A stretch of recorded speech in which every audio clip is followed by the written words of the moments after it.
Welcome to the deep dive.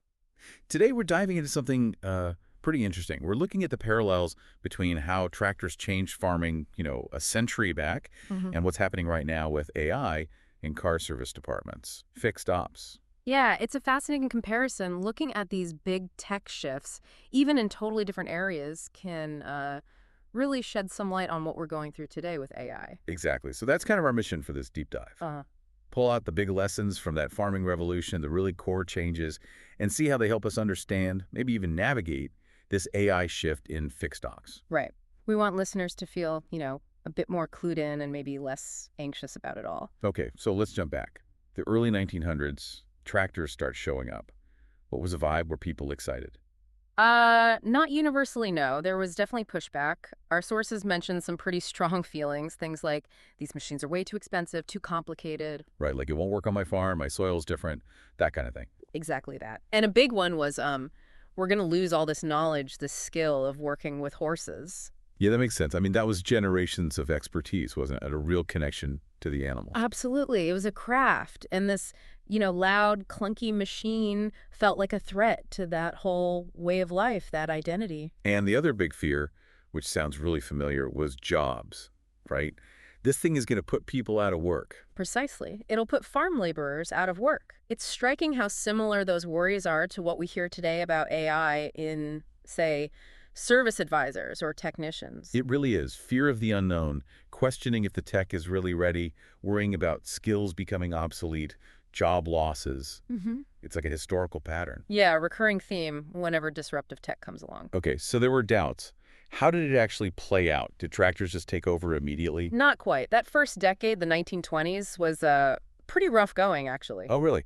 Yeah, the early models weren't super reliable. They broke down, and they cost a lot. Yeah. So you heard stories, criticisms, even tales of tractors just being abandoned in fields because they were more trouble than they were worth initially. Wow. Abandoned. Hmm. That paints a picture. So things must have improved. They did, thankfully. Yeah. By the 1930s, the designs got better, more reliable. The economics started making more sense too, Hmm. and there was a bit of a generational thing happening. Younger farmers maybe weren't quite as tied to the old ways, more open to trying this mechanical approach. Right, the next generation coming through. So by the 40s, things looked pretty different on the farm. Massively different. Right. Tractors were becoming the norm. But here's the key thing. Farmers weren't gone. Their role changed. Ah, okay.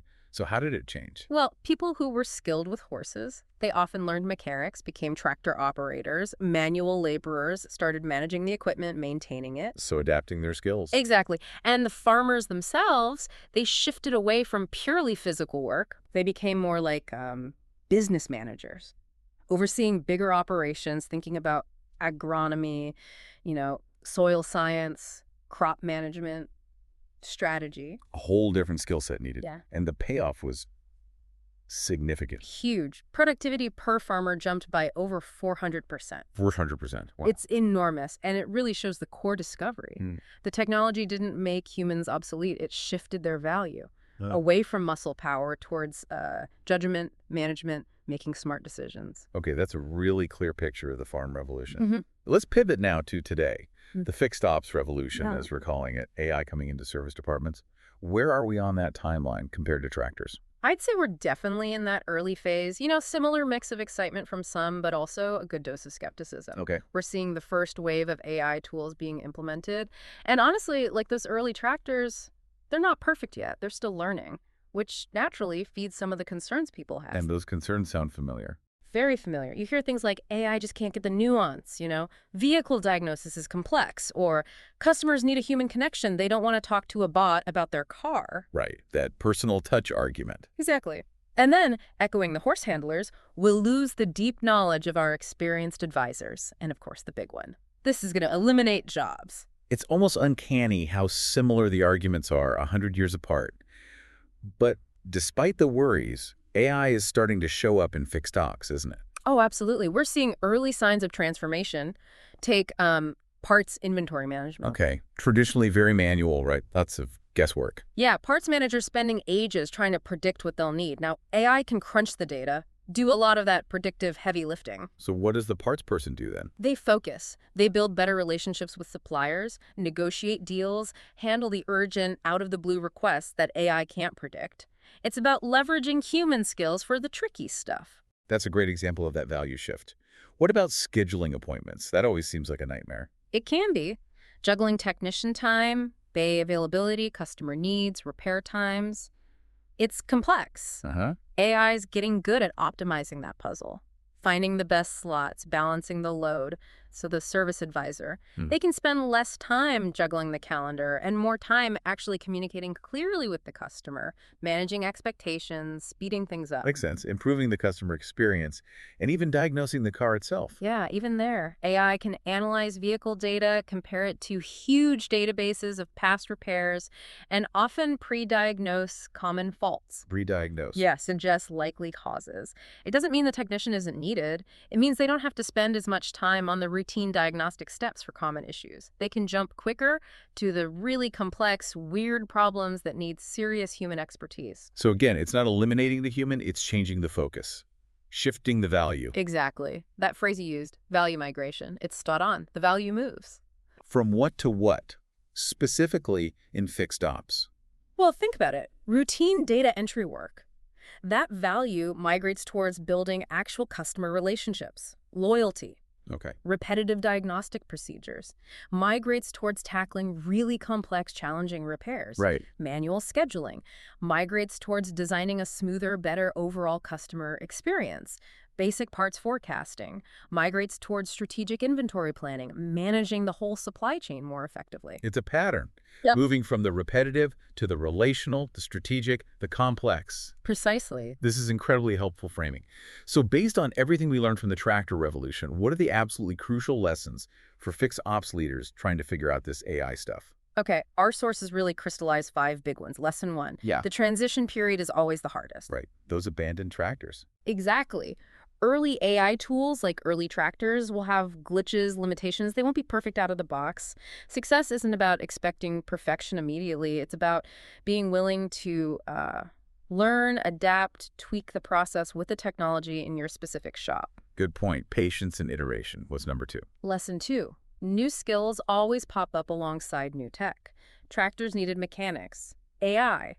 It's creating demand for people who can, interpret data insights, work smoothly with AI systems, and design those great customer experiences that blend tech efficiency with a human touch. So it's about evolving skills, not just losing old ones. Got it. Third lesson. Lesson 3.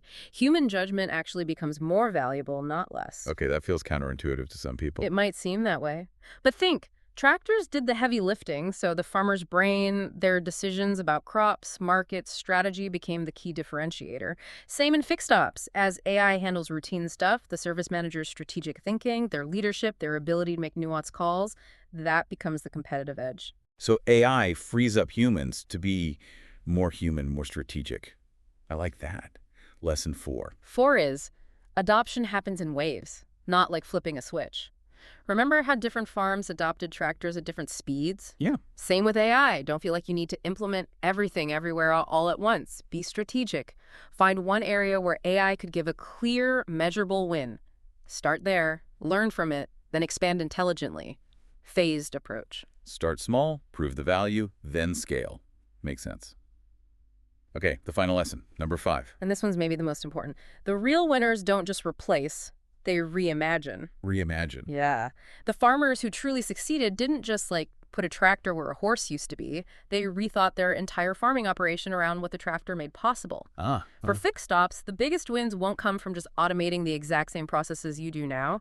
They'll come from using AI as a catalyst to completely reimagine the service experience. What could it look like if AI handles the friction points? How can you make it radically better for the customer? That's a powerful idea. Don't just automate, innovate, reimagine the whole thing. Okay, these lessons are gold. Let's bring it home for our listeners with some field work. What should they be thinking about this week? Okay, 3 questions to chew on. First, who are your horse handlers? Meaning? Which folks on your team might feel most threatened by AI? Whose current role seems most directly impacted? Think about how you can talk to them, understand their concerns, and crucially, help them see the path to evolving their skills, finding new ways to add value with AI. Proactive communication, really important. Yeah. Okay, second piece of field work. Second, plant your first seed. Pick one process, just one. Where could AI realistically help right now in your department? Try it out. Implement something specific, measure the heck out of it, see what happens, and learn from that experiment. Start small. A focused pilot.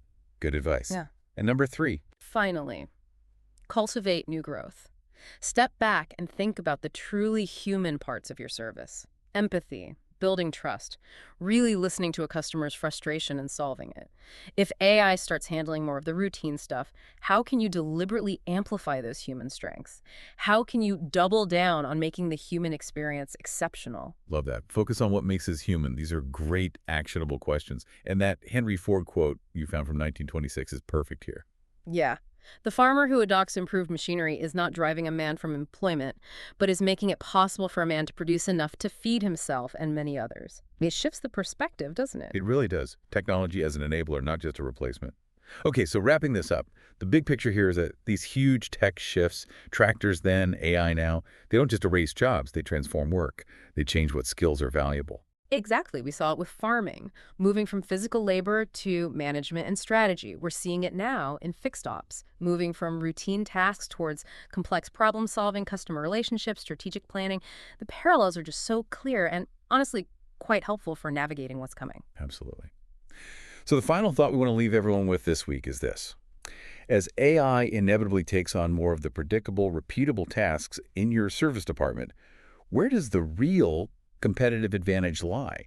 Consider how leaning into and investing in those uniquely human capabilities, that empathy, that connection, that expert judgment, might be the smartest strategic move you can make. What new kinds of human expertise will become the most valuable currency in the fixed ops world of tomorrow? Something to think about. Thanks for taking this deep dive with us.